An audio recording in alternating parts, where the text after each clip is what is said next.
أعوذ بالله من الشيطان الرجيم. بسم الله الرحمن الرحيم. السلام عليكم ورحمة الله وبركاته. وعليكم السلام ورحمة الله وبركاته. الحمد لله الذي أنعمنا بنعمة الإيمان والإسلام. أشهد أن لا إله إلا الله وحده لا شريك له، وأشهد أن محمدا عبده ورسوله صلى الله عليه وسلم، المبعوث رحمة للعالمين الذي لا نبي بعده. اللهم فصل وسلم وبارك وأنعم على هذا النبي الكريم وعلى آله وصحبه ومن تبعهم بإحسان إلى يوم الدين. أما بعد، kaum muslimin wal muslimat, hadirin wal hadirat, Bapak Ibu jamaah Masjid Surau Darul Jannah yang semoga senantiasa dirahmati dan dimuliakan oleh Allah Subhanahu wa taala. Puji syukur kehadirat Allah Azza wa Jalla. Alhamdulillah, tsumma alhamdulillah. Allah Subhanahu wa taala senantiasa memberikan kepada kita berbagai macam nikmat dan karunia-Nya, sehingga pada subuh ini kita berkumpul di rumah Allah Subhanahu wa taala untuk melaksanakan ibadah dan ketaatan kepada-Nya serta menghadiri majelis ilmu. Kemudian salawat dan salam kita mohonkan kepada Allah agar disampaikan kepada Nabi kita Nabi Muhammad sallallahu alaihi wasallam. Allahumma salli ala Muhammadin wa ala ali Muhammad. Semoga salawat dan salam juga tercurah kepada keluarga beliau, kepada ummahatul mukminin, kepada para sahabat dan orang-orang yang mengikuti beliau dengan benar hingga hari kiamat. Amin. Bapak Ibu rahmati Allah Subhanahu wa taala, kembali kita melanjutkan kajian tafsir Al-Qur'an. Pada pertemuan sebelumnya kita membahas tafsir surah Al-Baqarah ayat 149 sampai 151. Insyaallah taala pada subuh ini kita lanjutkan dengan ayat 152 sampai 153. Surat Al-Baqarah ayat 152 sampai 153. Di ayat 152 Allah Subhanahu wa taala berfirman, A'udzu billahi minasy syaithanir rajim. Bismillahirrahmanirrahim. Fadhkuruni adhkurkum washkuru li wala takfurun. Maka ingatlah kepadaku, aku pun akan mengingatmu, dan bersyukurlah kepadaku, dan janganlah kamu ingkar kepadaku. Di ayat ini Allah Subhanahu wa taala memulai dengan kalimat fadhkuruni adhkurkum. Ingatlah aku, maka aku akan mengingatmu. Ini merupakan perintah Allah Subhanahu wa taala agar kita senantiasa berzikir, mengingat Allah Subhanahu wa taala. Siapapun yang mengingat Allah, maka Allah pun akan ingat kepadanya. Maksudnya, siapapun yang rajin berzikir, maka Allah pun akan senantiasa bersamanya, membantu setiap urusannya, melapangkan setiap kesempitannya, sebagaimana wasiat Rasulullah sallallahu alaihi wasallam kepada salah seorang sahabat yang bernama Abdullah bin Abbas radhiyallahu anhuma. Apa kata Nabi? Ta'arraf ila Allah fi ar-rakha ya'rifuka fi syiddah. Senantiasalah kamu mengingat Allah di waktu yang lapang. Niscaya Allah akan mengingatmu ketika kamu menghadapi kesulitan. Tadhkuruni adhkurkum. Ingat aku, itu ingat Allah, maka aku, yaitu Allah, akan mengingatnya. Siapa yang mengingat Allah, Allah akan membantunya. Siapa yang jauh dari Allah, maka Allah lebih jauh lagi daripadanya. Bahkan dalam sebuah ayat dalam surah Al-Zukhruf, Allah Ta'ala berfirman, "Wa man ya'shu 'an dzikrir rahman nuqayyid lahu syaitanan fahuwa lahu qarin." Siapa saja yang tidak mau mengingat Ar-Rahman, yaitu Allah, yang datang bukan Allah, justru yang datang adalah setan. Nah, maka setan akan menghasutnya, setan akan membisikkan keburukan ke dalam jiwanya. Ini resikonya orang yang tidak mau berzikir. Tapi orang yang berzikir, Allah dekat kepadanya, Allah akan melindunginya, Allah akan membantunya, Allah akan menolongnya dalam setiap urusannya. Fadhkuruni adhkurkum. Ingatlah aku, maka aku akan ingat kepadamu. Bahkan dalam hadis qudsi, Rasulullah SAW bersabda bahwasanya Allah Ta'ala berfirman, "Wa in atani yamshi ataituhu harwalatan." Siapapun yang datang kepadaku dengan berjalan, maka aku akan datang kepadanya dengan berlari. Ini luar biasa Allah Subhanahu wa Ta'ala. Ibaratkan kalau kita mengingat Allah sekali, Allah pun akan ingat kepada kita sebanyak 10 kali. Kalau kita ingat Allah 10 kali, maka Allah akan ingat dengan kita 100 kali. Begitu Allah. Siapa yang datang kepadaku dengan berjalan, maka aku akan datang kepadanya dengan berlari. Bahkan dalam hadis yang lain, siapapun yang mendekat kepadaku 1 jengkal, maka aku akan mendekat kepadanya 1 hasta. Siapa yang mendekat kepadaku dengan 1 hasta, maka aku akan mendekat kepadanya dengan 1 depan. Ini Allah Subhanahu wa Ta'ala. Kalau kita mendekat, meminta ke manusia, manusia pada awalnya mau bantu. Bila lama-kelamaan manusia gak suka. Ini orang minta-minta terus. Ini orang yang ngeluh terus. Kalau Allah enggak.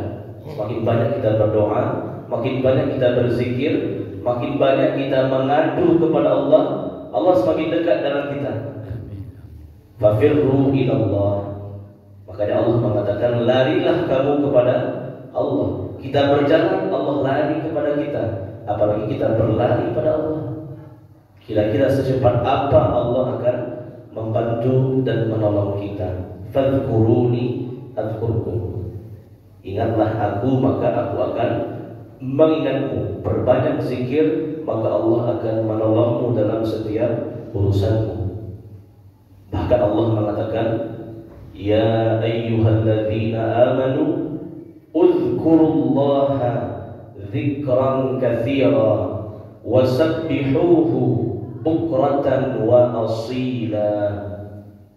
Wahai orang-orang beriman, udhkurullaha dzikran katsira. Ingatlah Allah dengan bilangan yang banyak, sebanyak-banyaknya. Wasabbihuhu bukratan wa asila. Dan bertasbihlah kepada Allah di waktu pagi maupun di sore hari. Zikir merupakan ibadah yang sangat agung. Bahkan Nabi mengatakan, la yazalu lisanuka ratban min dzikrillah. Hendaknya lisanmu itu basah, bukan dengan berdusta, bukan dengan ghibah, bukan dengan fitnah, bukan dengan adu domba. Jangan basahi lisanmu dengan itu. ratban min dzikrillah. Basahi lisanmu dalam berzikir dengan subhanallah, walhamdulillah, wala ilaha illallah, wallahu akbar, wala haula wala quwwata illa billah.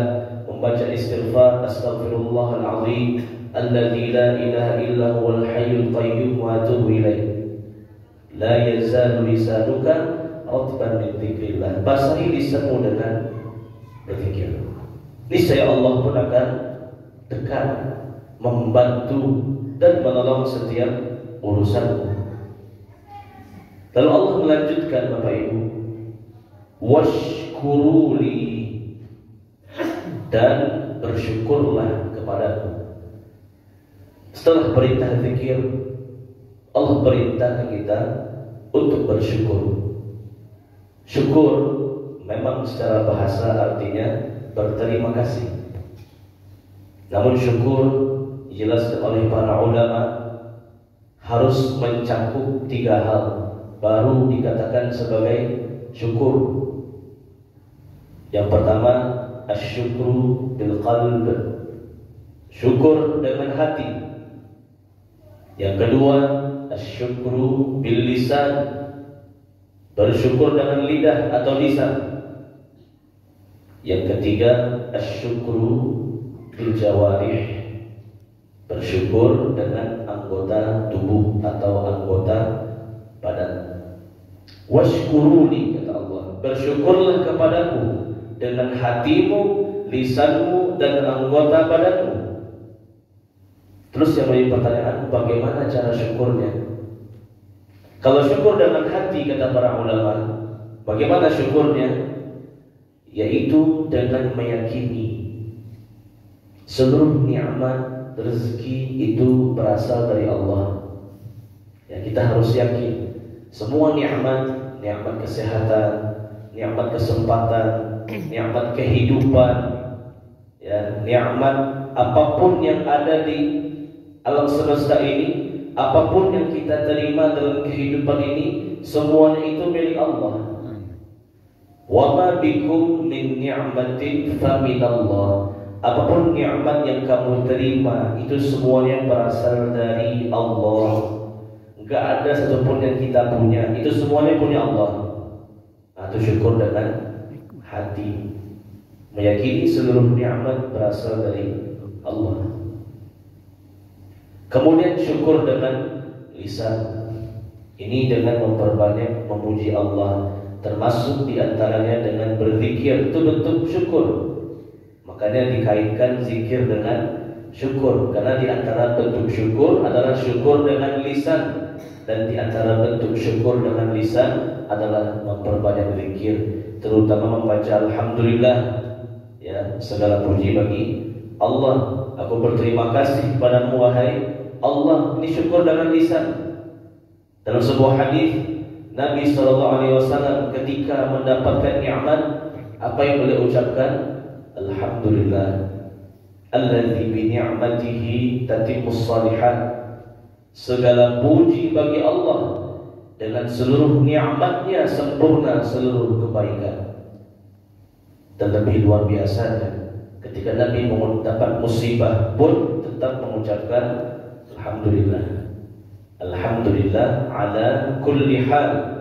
Segala puji bagi Allah di setiap keadaan. Ini syukur dengan lisan, banyak memuji Allah, banyak berzikir, disyukur dengan lisan. Kemudian asyukru bil jawarih, bersyukur dengan anggota tubuh. Ini dengan memperbanyak ibadah, memperbanyak ibadah kepada Allah. Jadi semakin Allah berikan nikmat, semakin rajin dia beribadah. Bukan yang terjadi di diri kita. Terkadang kalau kita dalam kondisi sempit, nah, kita banyak menengadahkan tangan, kita banyak berdoa, kita meminta, kita menangis pada Allah. Tapi ketika kesempitan kita sudah Allah lapangkan, apalagi kalau Allah sudah berikan kelebihan, nah, kita sudah mulai lalai beribadah, tidak mau lagi berdoa. Justru orang yang bersyukur itu terus beribadah kepada Allah, Bahkan semakin banyak nikmat yang dia terima, dia semakin meningkatkan ibadahnya kepada Allah Subhanahu wa taala. Dalam sebuah hadis, Aisyah mengatakan, Rasulullah sallallahu alaihi wasallam salat sunnah tahajud sampai kaki beliau bengkak dan merah.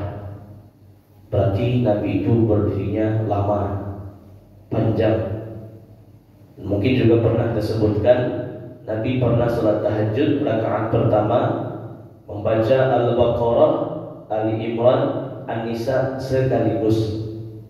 Hanya dalam satu rakaat, bukan 2 rakaat, bukan 8 rakaat, 1 rakaat saja. Al-Baqarah selesai sampai 286 ayat, Ali Imran selesai sampai 200 ayat, An-Nisa selesai sampai 176 ayat. Hanya dalam 1 rakaat. Ketika Nabi rukuk, ternyata rukuknya panjang, hampir sama panjangnya dengan ketika beliau berdiri. Ketika beliau i'tidal, ternyata panjang juga, hampir sama panjangnya dengan rukuknya. Ketika Nabi sujud, ternyata sujud Nabi pun juga panjang, sama seperti dengan panjangnya beliau berdiri. Makanya kaki beliau itu bengkak. Bagaimana enggak bengkak? Ya, lama berdiri, aliran darah enggak baik ke atas, akhirnya membengkak. Bagaimana tidak Al-Baqarah, Al-Imran, An-Nisa 1 rakaat. Apalagi Nabi itu kata sahabat membaca Al-Quran dengan tartil, bukan baca cepat, tapi bacanya dengan tenang, dengan lambat, dengan perlahan, penuh penghayatan. Wajar bagi Nabi menjadi merah dan membengkak. Lalu istri Nabi Aisyah bertanya, wahai Rasulullah, bukankah Allah sudah mengampuni dosa-dosamu? Maksudnya apa? Untuk apa lagi seperti ini? Allah sudah menjamin surga, engkau mendapatkan syafaat, tidak ada punya dosa. Untuk apa lagi beribadah susah-susah seperti ini, wahai Nabi? Maka Rasulullah SAW menjawab, afala akunu abdan syakura. Aku ingin menjadi hamba Allah yang bersyukur. Ini namanya asyukru bil jawarih. Bersyukur pada Allah dengan anggota badan. Semakin diberikan nikmat, bukan semakin jauh dari Allah. Semakin mendapatkan nikmat, justru semakin meningkatkan kuantitas dan kualitas ibadah kepada Allah Subhanahu wa ta'ala. Begitu juga dengan Nabi Daud, Nabi Sulaiman. Ini nabi yang istilahnya lengkap. Allah berikan ilmu dan juga Allah berikan dunia. Apalagi Nabi Sulaiman alaihi salam, ini manusia yang paling berkuasa, paling kaya dalam sejarah manusia. Kekuasaan Nabi Sulaiman mencakup seluruh permukaan bumi, bahkan bukan cuma manusia. Nabi Sulaiman juga menguasai hewan, menguasai jin, menguasai angin. Luar biasa kekuasaan Nabi Sulaiman, luar biasa, besar sekali mukjizatnya, hebat. Tapi apa kata Allah? I'malu ala Dawuda syukra. Wahai Daud, wahai Sulaiman, banyak beribadah kepada Allah sebagai bentuk syukur kepada Allah. Jangan tertipu dengan kekayaanmu, wahai Sulaiman. Jangan tertipu dengan kekuasaanmu, wahai Sulaiman. Jangan tertipu dengan kekuatanmu, wahai Sulaiman. I'malu ala Dawud syukra. Wahai Sulaiman dan bapaknya Daud, banyak ibadah sebagai bentuk rasa syukur kepada Allah Subhanahu wa ta'ala. Wa qalilun min ibadiyas syakur. Amat sedikit di antara hambaku yang mau bersyukur. Ini baru disebut dengan syukur. Kita kan selama ini berpikir syukur itu hanya dengan alhamdulillah, terima kasih ya Allah, atau sujud syukur, dapat nikmat sujud syukur, dapat nikmat alhamdulillah. Benar, ini syukur, tapi ini hanya salah satu bentuk syukur, yaitu dengan lisan. Apakah kita sudah bersyukur dengan hati kita? Terkadang kita belum bersyukur dengan hati kita. Kadang dapat nikmat sedikit sudah sombong. Oh, ini karena kehebatanku, ini karena kepintaranku. Seperti Qarun ya, ketika mendapatkan harta yang banyak, Orang-orang bertanya kepadanya, wahai Qarun, kenapa kamu bisa dapat harta yang banyak? Maka Qarun menjawab, innama utituhu ala ilmin indi. Oh, semua kekayaanku ini nih, ya, karena kepintaran, karena ilmu. Ya, kalian semua bodoh, saya pintar makanya saya bisa banyak harta. Ini sombong ini. La yadkhulul jannah man kana fi qalbihi mithqala dzarratin minal kibr. Kata Nabi, tak berhak masuk surga orang yang masih ada dalam hatinya sifat sombong, meskipun hanya sebesar biji zarrah. Hati-hati dengan sombong, meskipun dalam mulut mengucapkan alhamdulillah, alhamdulillah, tapi hatinya sombong, menolak kebenaran, meremehkan manusia. Hati-hati, ini belum bersyukur. Atau dia mengucapkan alhamdulillah, tapi sholat gak pernah, puasa tak mau, melakukan maksiat, tak mau bertaubat pada Allah, ini belum bersyukur. Washkuruli, kata Allah, bersyukurlah kepadaku dengan hatimu, lisanmu, dan anggota badanmu. Wala takfurun, dan janganlah kamu kufur. Kufur di sini bukan hanya kufur maksudnya keluar dari Islam atau murtad, tapi juga ada kufur yang asghar, kufur kecil, yaitu kufur nikmat.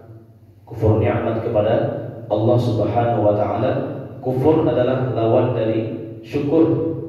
La in syakartum la azidannakum wa la in kafartum inna adzabi lasyadid. Apabila kamu bersyukur, aku tambah nikmatku padamu dengan hati, lisan, dan anggota badan. Wala in kafartum inna adzabi lasyadid. Apabila kamu kufur, maka ingatlah azabku sangat pedih. Bapak Ibu rahmati Allah Subhanahu wa taala, inilah kajian kita pada subuh ini. Al-Baqarah 152, 153 belum bisa kita bahas karena pembahasannya juga cukup panjang, memakan waktu yang banyak. Insyaallah kita bahas pada pertemuan yang berikutnya. Intinya di ayat 152 Allah Subhanahu wa taala memerintahkan kita beberapa hal. Yang pertama, fadhkuruni adzkurkum. Perbanyak mengingatku, yaitu berzikir. Siapapun yang banyak berzikir, maka Allah akan membantunya, melapangkannya, memudahkan urusannya. Uzkurullaha dzikran katsira. Perbanyak berzikir kepadaku dengan sebanyak-banyaknya. Baik zikir yang lepas maupun zikir yang terikat waktu, seperti zikir setelah salat, zikir pagi petang. Perbanyak zikir kepada Allah. Basahi lisan dengan nama-nama Allah, dengan tasbih, tahmid, tahlil, takbir, istighfar, dan berbagai macam kalimat-kalimat zikir. Yang kedua, washkuruli, bersyukurlah kepadaku dengan hati, lisan, dan anggota badan. Perintah yang ketiga, wala takfurun, janganlah kufur, yaitu kufur nikmat, apalagi kufur yang sampai mengeluarkan dari Islam. Dilarang dari kita untuk bersikap kufur kepada Allah Subhanahu wa taala. Silakan di antara Bapak Ibu yang bertanya, tafadhol.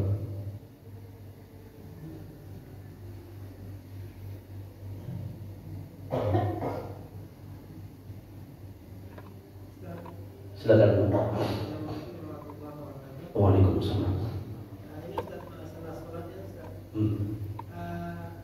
Kan juga pada saat sini itu diminta kalau bisa berbanyak doa di sana, Ustaz. Terus kalau doa yang bagus pada saat sendiri itu boleh bahasa Indonesia atau bagaimana? Atau hanya seperti yang diatur dalam surat itu aja, atau ada doa-doa lain? Baik. Memang dalam sebuah hadis Nabi mengatakan, aqrabu ma yakunul 'abdu li rabbih wa huwa sajid fa'akfiru ad-du'a. Hamba itu paling dekat kepada Tuhannya ketika dia dalam kondisi sujud, maka perbanyaklah doa ketika sujud. Begitu sabda Nabi. Dan ini sujud ketika salat, mau itu salat fardu, subuh, zuhur, asar, maghrib, isya, maupun salat sunnah. dan juga sujudnya bisa di setiap rakaat, bukan cuma sujud terakhir. Ya, di semua sujud ketika sholat, mau sholat fardu, mau sholat sunnah, mau sujud rakaat pertama, mau rakaat kedua, mau rakaat terakhir, bisa semuanya. Perbanyak doa ketika sujud. Namun yang jadi masalah ketika sujud itu kan gerakan sholat. Sedangkan sholat itu apa pengertiannya? Bacaan dan gerakan khusus yang dimulai dari takbir sampai salam. Jadi kita nggak bisa sembarang ngomong ya ketika sholat. Maka ulama memberikan pendapat yang lebih hati-hati. Kalau kita ingin berdoa dalam sujud, pakailah doa yang berbahasa Arab dari Al-Quran atau dari hadis. Terus bagaimana kita ingin menyebutkan sesuatu yang khusus, tak bisa bahasa Arab, dengan bahasa Indonesia, sebut dalam hati saja. Ya, jangan sampai terucap dengan lisan, karena sholat itu memang dari awal sampai akhir itu berbahasa Arab, dari takbirnya sampai salamnya. Kalau nggak bisa bahasa Arab, bacalah doa-doa yang berbahasa. Tak bisa bahasa Arab, maka bacalah doa-doa dari Al-Quran, banyak sekali. Seperti Rabbana atina fid dunya hasanah, ya, wa fil akhirati hasanah wa qina adzabannar, Rabbighfirli wa liwalidayya, dan lain sebagainya. Nanti di luar salat itu kan banyak juga waktu-waktu yang mustajab. Kita bisa berbicara atau berdoa dengan bahasa kita, antara azan, iqamah, selesai sholat fardu, ya, ketika tahajud, ya, banyak waktu-waktu yang mustajab. Kalau dalam sholat kita cukup dengan doa-doa yang berbahasa Arab. Kalau ingin dengan bahasa Indonesia, maka sebutkan dalam hati. Qul in tukhfu ma fi sudurikum aw tubduhu ya'lamullah. Apapun yang kamu sembunyikan dalam hatimu, semua diketahui oleh Allah Subhanahu wa ta'ala. Kemudian yang ketiga, ini terkait dengan keutamaan doa sapu jagat tadi.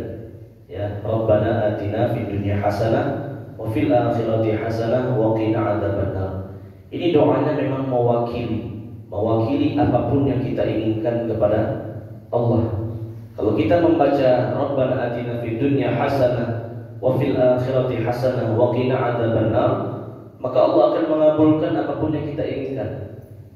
Dalam sebuah hadis, ya, ada beberapa orang sahabat mengadu ke Nabi, wahai Rasulullah, aku sakit, ya, aku tertimpa penyakit, tolong ajarkan aku doa supaya sembuh. Maka Nabi menjawab, baca Rabbana atina fid dunya hasanah wa fil akhirati hasanah wa qina adzabannar. Datang lagi sahabat yang lain, wahai Nabi, aku miskin, aku pengen kaya, pengen punya duit, ajarkan doa supaya kaya. Nabi tetap menjawab, Rabbana atina fid dunya hasanah wa fil akhirati hasanah wa qina adzabannar. Datang lagi sahabat yang lain, wahai Rasulullah, aku belum berkeluarga, aku ingin punya istri yang solehah, apa doanya supaya dapat istri yang solehah? Nabi menjawab juga, baca Rabbana atina fid dunya hasanah wa fil akhirati hasanah wa qina adzabannar. Jadi doa ini mewakili apapun kebaikan untuk dunia kita dan akhirat kita. Jadi kalau kita sholat, kita pengen banyak permintaan kepada Allah. Terkadang masalah itu saking banyaknya, kena penyakit, terlilit hutang, macam-macam lah hal-hal yang mengganggu kehidupan kita, problem diri, problem keluarga, problem pekerjaan. Baca doa ini mewakili semuanya. Bahkan ini termasuk doa yang banyak diucapkan oleh Nabi Muhammad Sallallahu Alaihi Wasallam. Anas bin Malik mengatakan, kana aktsaru du'a'in Nabi Sallallahu Alaihi Wasallam Rabbana atina fid dunya hasanah wa fil akhirati hasanah wa qina adzabannar. Nabi itu paling banyak membaca doa ini. Doa itu kan banyak di Al-Quran, banyak di hadis. Di antara sekian ratus doa, yang paling banyak Nabi ucapkan doa ini. Karena dia mewakili apapun yang kita minta. minta ilmu pada Allah, minta rezeki pada Allah, minta keberkahan pada Allah, minta kesehatan kepada Allah. Semuanya tercakup dalam Rabbana Atina. Jadi kalau kita sujud, banyak doa Rabbana Atina ini. Berapa kali? Sebanyak-banyaknya.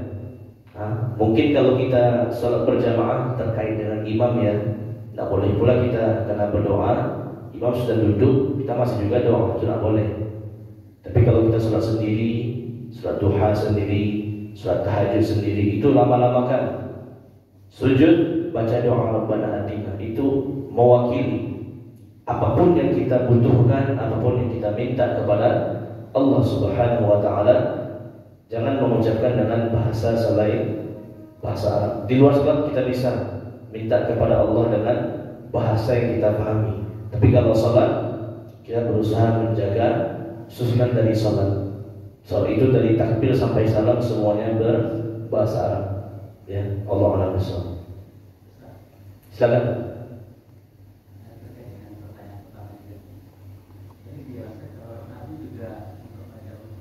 Iya.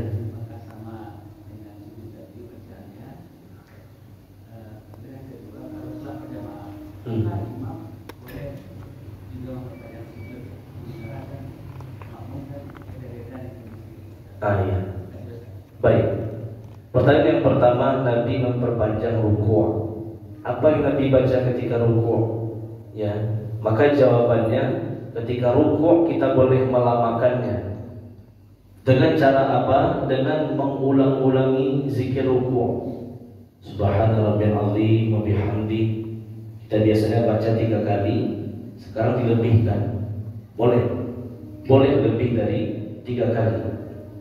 Dan juga sebagian ulama mengatakan boleh sambil ruku' pun berdoa, meskipun tidak ada nas atau dalil khusus anjuran untuk membaca doa ketika ruku', tapi boleh kita membaca doa ketika ruku'. Sebagaimana kita sujud, kita baca bacaan sujud, lalu kita berdoa sebanyak-banyaknya, pun begitu juga dengan ruku', diperbolehkan untuk membaca doa. Kalaupun nggak baca doa, ulangi saja bacaan zikir ruku'nya. Subhanallahil azim, atau subhanallahil azim wa bihamdi, atau subhanakallahumma rabbana wa bihamdika allahumma ighfirli. Ulangi itu. Kita bisa memperpanjang ruku' dengan memperbanyak zikir ruku'nya, dan boleh ditambah dengan doa. Kemudian terkait yang kedua tadi, imam. Imam ini adalah pemimpin salat, dan dia pun harus memperhatikan maslahat dari makmumnya. Jadi suatu ketika pernah sahabat Mu'adz bin Jabal menjadi imam salat Isya. Ya, salat Isya, beliau imam bersama kaumnya. Mu'adz bin Jabal. Apa yang dibaca oleh Mu'adz bin Jabal di salat Isya itu? Mu'adz bin Jabal membaca surat Al-Baqarah. Dua rakaat pertama dibagi 2 Al-Baqarah. Bagian pertama Al-Baqarah rakaat pertama, bagian kedua di rakaat yang kedua. Apa yang terjadi? Orang-orang tidak tenang. Bagaimana tidak Al-Baqarah yang dibaca diselesaikan dari ayat 1 sampai terakhir. Ada salah seorang yang punya pekerjaan, dia keluar dari salat. Bagaimana tidak Al-Baqarah yang dibaca. Ketika selesai salat, ada yang mengadu, wahai Mu'adz, si fulan keluar dari salat ketika salat. Maka Mu'adz mengatakan, munafik. Mungkin dia orang munafik. Orang ini yang keluar salat mendengar disebut munafik, gak terima. Dia ngadu ke Nabi, wahai Rasulullah, aku gak terima Mu'adz bin Jabal menyebutku dengan munafik. Aku bukan orang munafik, aku orang beriman. Lalu Nabi tanya, kenapa kamu keluar dari salat? Maka dia menjawab, bagaimana tidak wahai Nabi, aku ada aktivitas, aku ada kesibukan. Tapi si Mu'adz baca Al-Baqarah di 2 rakaat pertama salat Isya, sedangkan aku punya kebun yang harus aku siram. Ya, orang-orang Arab mereka punya kebun kurma, mereka biasa menyiram di malam hari, bukan di siang hari. Mereka menyiram di malam hari. Maka Nabi panggil Mu'adz, wahai Mu'adz, kemarilah. Maka Nabi mengatakan, afattanun anta ya Mu'adz, apakah kamu ingin menimbulkan kekacauan wahai Mu'adz? Kalau kamu sholat fardu menjadi imam, gak perlu baca Al-Baqarah. Kata Nabi, limadza lam taqra wat-tariq?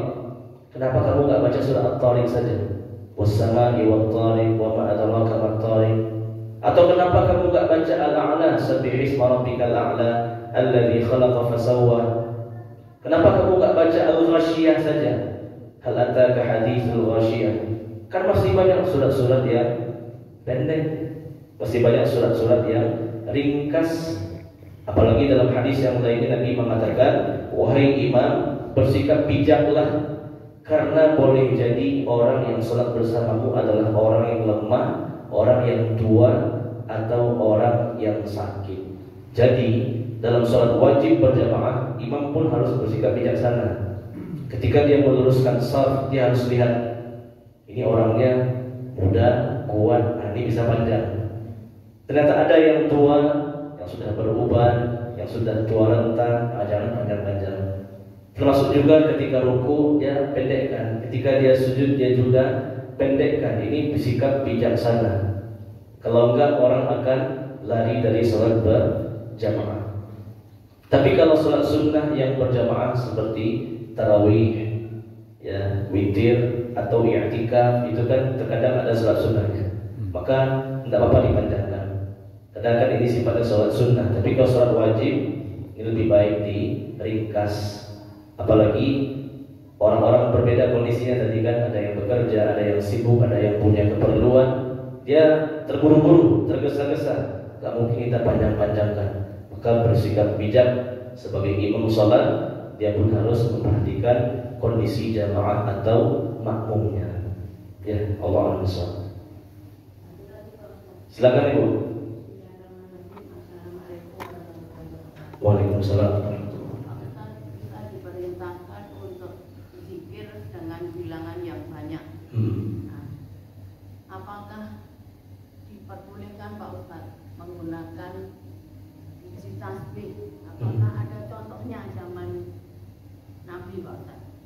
Yang pertama, yang kedua Pak Ustadz, untuk sholat zuhur dengan sholat asar, apabila imam tidak segera rukuk, apakah boleh kita membaca selain Al-Fatihah, kemudian surah-surah pendek lebih dari satu kali Pak? Maksudnya Qul huwallahu dan Anas dan seterusnya. Disambung. Terima kasih. Waalaikumsalam warahmatullahi wabarakatuh. Baik, yang pertama terkait dengan zikir, apakah boleh menggunakan biji tasbih atau tidak? Ini termasuk permasalahan khilafiyah, perbedaan pendapat ulama.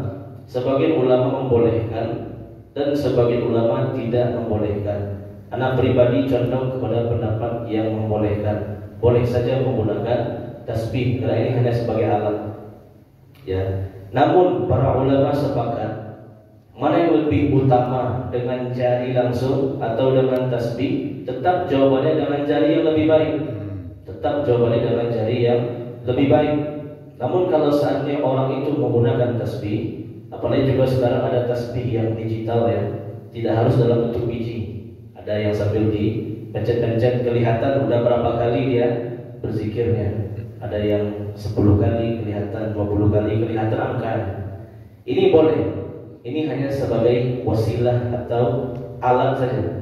Ya, tidak diyakini sebagai suatu hal yang afdal, tidak. Dia hanya sebagai membantu. Selagi hanya sebatas membantu bilangan zikir, itu nggak masalah, insya Allah. Namun tetap yang lebih baik adalah dengan jari jemari. Ini jauh lebih baik dibandingkan menggunakan alat atau biji tasbih atau tasbih elektronik. Jauh lebih baik dengan tangan. Tapi boleh nggak pakai alat tasbih? Insya Allah jawabannya boleh. Ya. Yang kedua terkait dengan apa tadi? Salat. Ya, boleh kita baca salat pendek. Kita misalkan sudah selesai baca Al-Fatihah, imam belum juga ruku. Boleh kita membaca surat apa saja setelah itu berapa kali pun. Bahkan kan kita sudah baca Al-Fatihah, kita ingin baca Al-Fatihah lagi, boleh.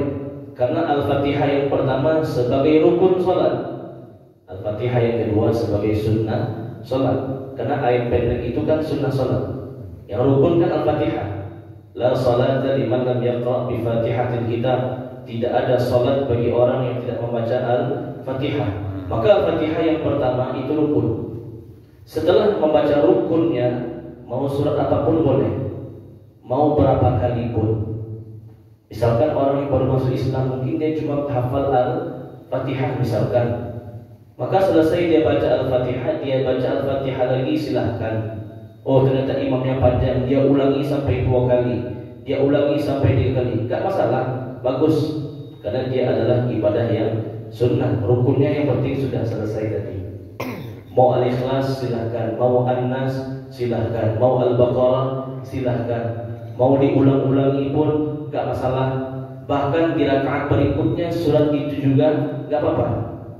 Bahkan Nabi pernah mencontohkan, Nabi itu pernah sholat fardu, anda lupa sholatnya apakah sholat subuh atau sholat maghrib. Nabi di rakaat pertama selesai Al-Fatihah baca surat Az-Zalzalah, idza zulzilatil ardu zilzalaha. Di rakaat kedua itu lagi yang diulang oleh Nabi, Al-Fatihah dan juga dengan Az-Zalzalah. Jadi surat yang setelah Al-Fatihah itu bebas, mau surat apa saja, mau diulang berapa kali pun tidak masalah. Ini perkara yang insya Allah luas dan lapang. Ya, Allah a'lam bishawab. Ustaz, Ya, orang sekalale itu Ustaz, datang terlambat. Jadi petiannya nggak penuh, kita ngikuti apa perlu diulang? oh iya, kalau kita sebagai makmum kita mengikuti imam. Ya, meskipun Al-Fatihah kita belum selesai, ya, imam sudah rukuk, maka kita rukuk. Ya, innama ju'ilal imam liyutamma bihi fa idza raki'a farka'u, kata Nabi. Imam itu tujuannya untuk diikuti. Apabila mereka yaitu imam rukuk, maka rukuklah kamu. Jadi meskipun bacaan kita belum selesai, termasuk Al-Fatihah, imam sudah rukuk, maka kita rukuk bersama imam. Dan ini dimaafkan, artinya tidak masalah, karena kita punya keterkaitan dengan imam.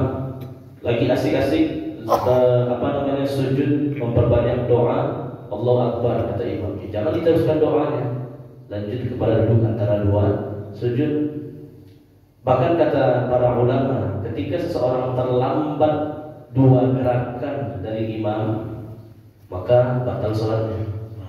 Tak boleh pula terlambat dari imam. Contoh tadi dia masbuk, ya, dia baca Al-Fatihah, Alhamdulillahirrahmanirrahim, Maliki yaumiddin. Ketika Maliki yaumiddin, imam rukuk, Allahu Akbar, dia belum juga rukuk, ini sudah terlambat 1 gerakan. Ya, ternyata dia masih lanjut Al-Fatihah, imam sami'allahu liman hamidah, ini sudah 2 rakaat, dia belum juga rukuk, belum juga iktidal, ini sudah batal sholatnya. Dia sudah ketinggalan 2 gerakan dari imam. Kita nggak boleh mendahului imam dan juga kita nggak boleh terlambat dari imam.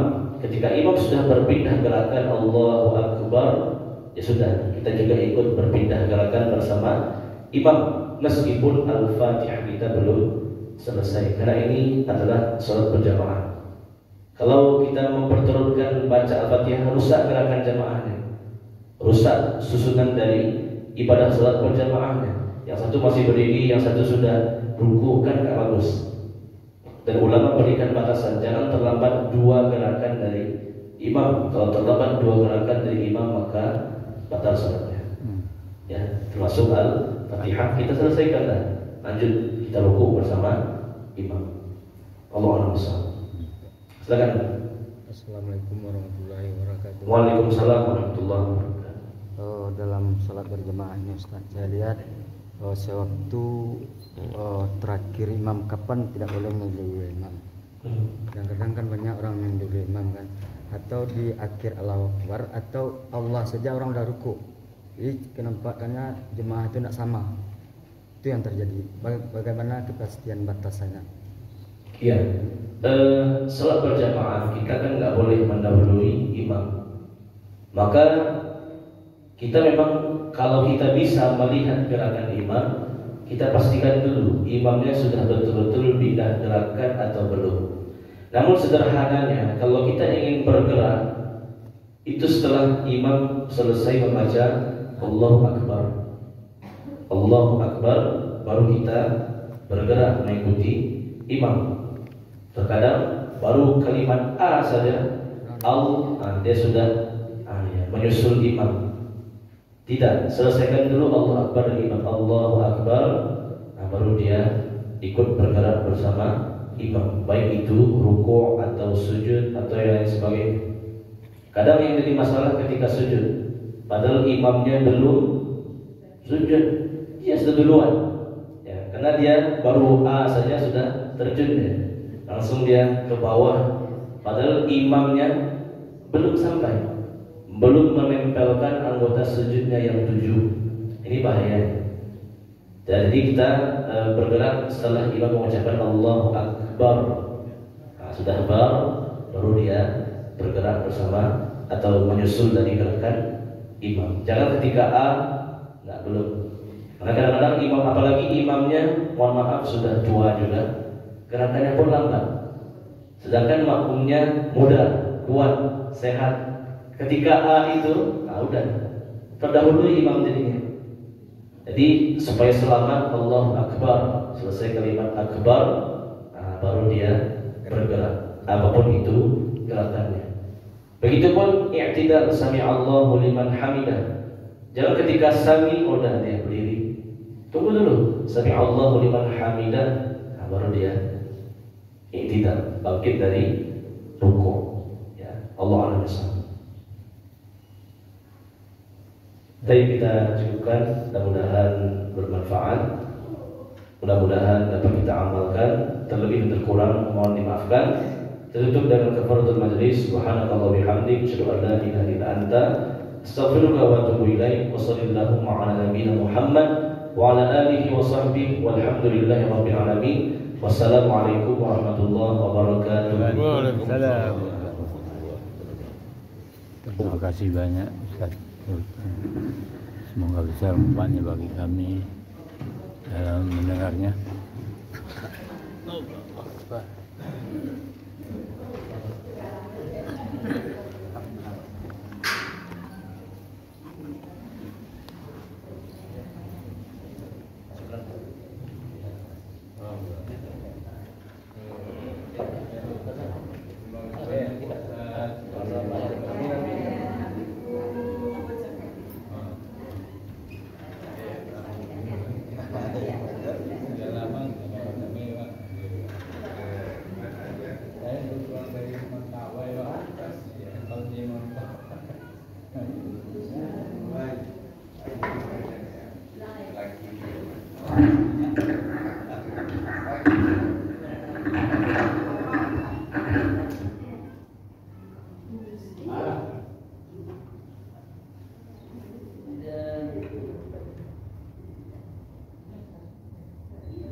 Bukan kapal itu nanti diganti ya, bukan